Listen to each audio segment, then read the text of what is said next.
Day 15 starts the next backend phase. The goal is to create the application layer structure for users without adding the controller or database today. The task API is stable enough for now. The next backend module is users. Before creating user endpoints, the application layer structure should be created first. By the end of today, create user request, user response, IUserService, and UserService should exist, and the project should build successfully. The files to create are create user request, user response, IUserService, and UserService inside the application users folder. Start by creating the users folder inside the application project.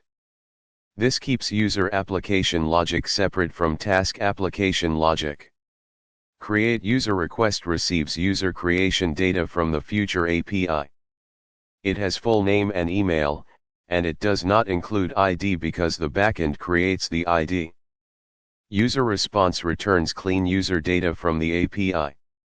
It includes the generated ID, full name, email, and created at UTC. IUserService defines the first user actions, create a user and get all users. This keeps the future controller ready and follows the same pattern as iTask service. UserService stores users in memory for now.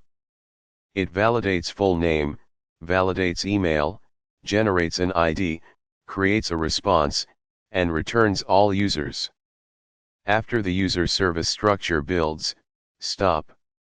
Do not add users controller today, do not add SQL Server, do not add EF Core, and do not add authentication.